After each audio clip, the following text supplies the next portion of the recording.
क्या अयोध्या में रामलला की प्राण प्रतिष्ठा से पहले पीएम मोदी करेंगे गुप्त साधना? क्या रामनगरी अयोध्या 21 जनवरी 2024 की रात पीएम मोदी की गुप्त साधना की साक्षी बनने जा रही है? कैसे अयोध्या में होने वाली पीएम मोदी की साधना का गुप्त रहस्य हो गया है डिकोड? दोस्तों, पूरी दुनिया 22 जनवरी 2024 का बेसब्री से इंतजार कर रही है, क्योंकि इस दिन भगवान श्री राम अपने बाल रूप में उसी जगह पर प्राण प्रतिष्ठित हो जाएंगे जो कि उनका वास्तविक जन्म स्थान है।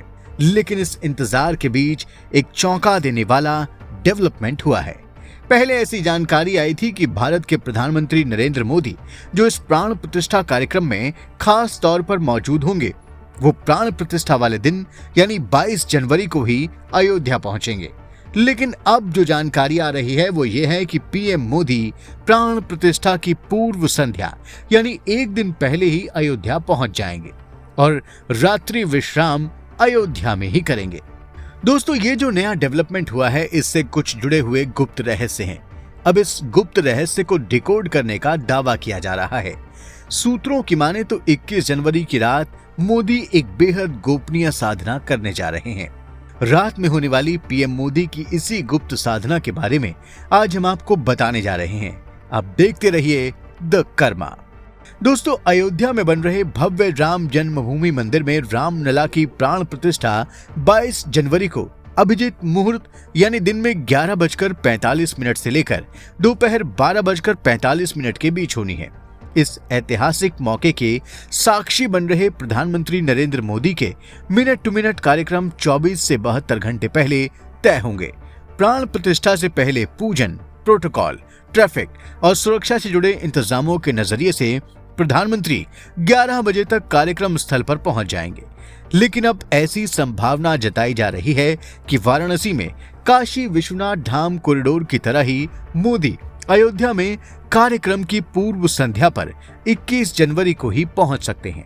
यही नहीं, रात्रि विश्राम के बाद 22 जनवरी को दिन की शुरुआत वो सरयू स्नान के साथ उसी तर्ज पर करेंगे जिस तरह उन्होंने कुंभ के समय गंगा, यमुना और सरस्वती के संगम पर स्नान किया था और काशी कॉरिडोर के उद्घाटन के समय गंगा जी में डुबकी लगाई थी। खबर ये भी है कि अयोध्या का प्रशासन इस संभावना को ध्यान में रखते हुए भी तैयारी कर रहा है। सूत्रों के अनुसार प्रशासन उस जगह को लोकेट कर रहा है जहां प्रधानमंत्री सरयू नदी में स्नान कर सकते हैं। दोस्तों, खबर यह भी है कि पीएम मोदी का अयोध्या में रात्रि विश्राम वास्तव में विश्राम नहीं होगा, बल्कि उनकी ये रात एक अत्यंत गुप्त साधना के लिए समर्पित होगी। धार्मिक और आध्यात्मिक जगत के जानकारों के मुताबिक भगवान विष्णु के अवतार श्री राम के बाल रूप की प्राण प्रतिष्ठा से पहले पीएम मोदी मां भगवती और भगवान भोलेनाथ और साथ ही हनुमान जी की साधना करेंगे, ताकि सनातन धर्म की सार्वभौमिक पहचानों में से एक भगवान श्री राम की जन्मभूमि पर बने इस मंदिर पर सनातन का परचम चिरकाल तक लहराता रहे। फिर कोई ऐसी घटना ना घटे जिसमें कोई आतताई सनातन की पहचान को धूमिल करने की कोशिश करे और संपूर्ण विश्व का अधिकांश हिस्सा सैकड़ों साल तक सनातन के मूल्यों को जानने से वंचित या महरूम रह जाए। धार्मिक और आध्यात्मिक संतों के मुताबिक ये संकल्प इस पृथ्वी पर रहने वाले हर मनुष्य, जीव जंतु और वनस्पति के लिए बहुत जरूरी है। इसीलिए इस संकल्प की पूर्ति के लिए गहन साधना भी जरूरी है। सनातन आध्यात्मिक जगत मानता है कि गहन साधना के लिए उसका गुप्त होना जरूरी है। दोस्तों, पीएम मोदी की ध्यान साधना करने वाली कुछ तस्वीरें जरूर लोगों के सामने हैं, लेकिन उसकी गोपनीयता तो सिर्फ पीएम मोदी ही जानते हैं। दोस्तों, वैसे तो पीएम मोदी अपने आध्यात्मिक जीवन के बारे में कुछ भी नहीं बताते। भारतीय परंपरा में इस बारे में बोलने की मनाही भी है, क्योंकि इससे अहंकार बढ़ता है। लेकिन एक बार पीएम मोदी ने खुद ही अपनी आध्यात्मिक साधना के बारे में संकेत दिया था। पीएम मोदी ने एक Facebook page humans of Bombay में इंटरव्यू के दौरान कहा था कि वो दिवाली के मौके पर 5 दिन घर से दूर जंगल में बिताते थे। पीएम मोदी ने बताया था कि वो ऐसे घने जंगल में चले जाते थे जहां पानी के अलावा कुछ भी उपलब्ध नहीं रहता था, न अखबार, न रेडियो और न ही टीवी या इंटरनेट। इसी दौरान वो 5 दिनों के लिए काम चलाऊ भोजन अपने साथ रखते थे। दोस्तों, पीएम मोदी ने ये तो नहीं कहा कि वो इस दौरान गुप्त साधना करते थे, लेकिन इतना जरूर कहा कि वो आत्म अवलोकन में समय बिताते थे। आध्यात्मिक जगत के जानकारों के लिए यह इशारा काफी है। दोस्तों, पीएम मोदी के कुछ करीबियों ने भी उनकी गुप्त आध्यात्मिक साधना को कुछ हद तक डिकोड करने का दावा किया है। अहमदाबाद में पीएम मोदी के एक पुराने परिचित संत लाल बाबा नागा जी के मुताबिक पीएम मोदी ने 2 वर्षों तक केदार घाटी स्थित गरुड़ चट्टी की हनुमान गुफा में गुप्त साधना की थी।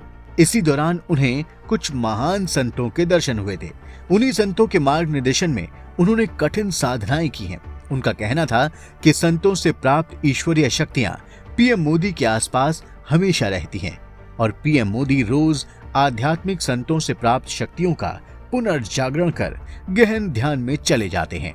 ऐसा माना जा रहा है कि पीएम मोदी रामलला की प्राण प्रतिष्ठा से एक दिन पहले अयोध्या आने की प्रेरणा इन्हीं संतों से प्राप्त कर चुके हैं और रात्रि विश्राम के दौरान वो इन्हीं संतों की शक्तियों को जागृत कर 3 से 4 घंटे तक गहन गुप्त साधना में लीन रहेंगे। इसमें मुख्य रूप से मां भगवती और भोलेनाथ की साधना होगी। इसके अलावा रुद्रावतार भगवान हनुमान जी की भी साधना वो करेंगे। ये भी कहा जा रहा है कि इन साधनाओं के बाद पीएम मोदी कुछ समय के लिए परम अद्वैत ध्यान में चले जाएंगे। अद्वैत साधना संपूर्ण ब्रह्मांड में सकारात्मक यानी पॉजिटिव शक्तियों की स्थापना करती है और नकारात्मक शक्तियों को नेपथ्य यानी ठंडे बस्ते में डाल देती है। और यही लक्ष्य हमेशा से विश्व में अब तक पैदा हुए महान संतों का रहा है। ये सभी संत अपनी जागृत आत्मिक शक्ति से इस लक्ष्य के पूरा होने का इंतजार कर रहे हैं। पीएम मोदी भी इसमें भागी बन रहे हैं। आध्यात्मिक जगत में अयोध्या में होने वाली पीएम मोदी की गुप्त साधना को इसी तरफ एक बड़ा कदम माना जा रहा है। दोस्तों, प्रधानमंत्री नरेंद्र मोदी की अगले महीने होने वाली अयोध्या यात्रा पर हमारा ये वीडियो आपको जरूर पसंद आया होगा। अब आप इसे लाइक और शेयर करें और हमारे चैनल को भी सब्सक्राइब करें और हाँ, नोटिफिकेशन के लिए बेल आइकन दबाना बिल्कुल ना भूलें। धन्यवाद।